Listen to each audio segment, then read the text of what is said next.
Halo semuanya. Jadi di sini adalah series terbaru. Kita akan coba bahas ya breakdown beberapa masalah di dalam microservice ya. Jadi yang pertama adalah yaitu permasalahan discovery service. Jadi kita tahu bahwa di dalam microservice kita mengenal banyak service gitu ya di sini. Nah ini, saya duplikat ini, yang mana mereka saling berkomunikasi antara satu dengan yang lain. Pasti kan? Nah, untuk kita komunikasi kita perlu address teman-teman. Jadi kalau misalnya ini adalah service A, ini B, ini C. Di dalam jaringan basic ya. Ini adalah pengertian pemahaman jaringan basic. Untuk kita melakukan hit dari A ke B atau menghubungi A ke B, itu kita perlu tahu jaringan atau address daripada si B. Begitu kan?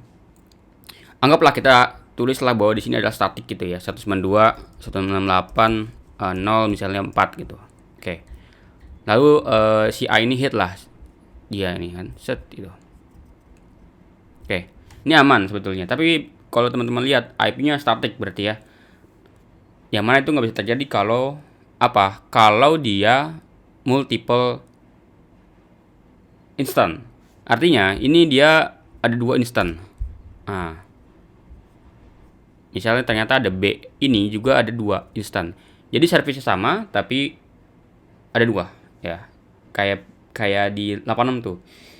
Saya 1 tapi 2 gitu. Saya 1 tapi 2.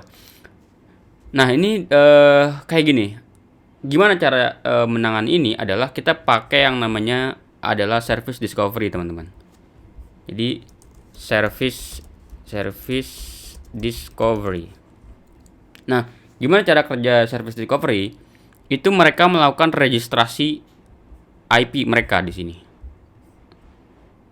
Nah, tahu kita sering juga bahas soal DNS atau segala macam. Ini kan kalau DNS ini domainnya. Tapi ini adalah namanya. Sama sih sebetulnya nanti konsepnya. Jadi di sini saya punya ada 2 IP untuk misalnya service B, terus 68.0.5 gitu. Ini bisa berubah-ubah. Jadi nanti ketika si A ini mau request ke B gitu, apa yang terjadi pertama adalah dia melakukan permintaan atau melakukan pertanyaan ke sini, ke service discovery.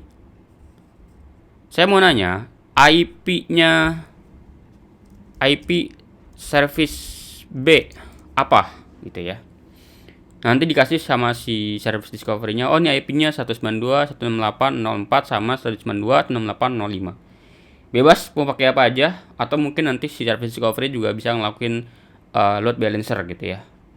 Ini udah load yang 0.5 ini udah banyak, kita share ke 0.4 kayak gitu.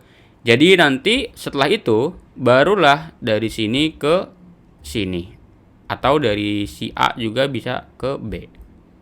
Nah ini requestnya. Jadi kayak gini.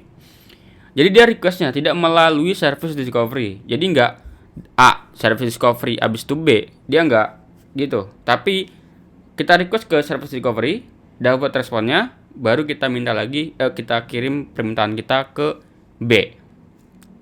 Atau kita pakai juga yang namanya gateway. Nih, propose yang kedua adalah misalnya ini adalah D gitu ya, D. Nah ini, bentar, cara gimana ya? Kok nggak bisa nih? Anggaplah ini D gitu ya. Nah ini kita taruh di belakang ini gateway, atau kita taruh di belakang reverse proxy atau load balancer.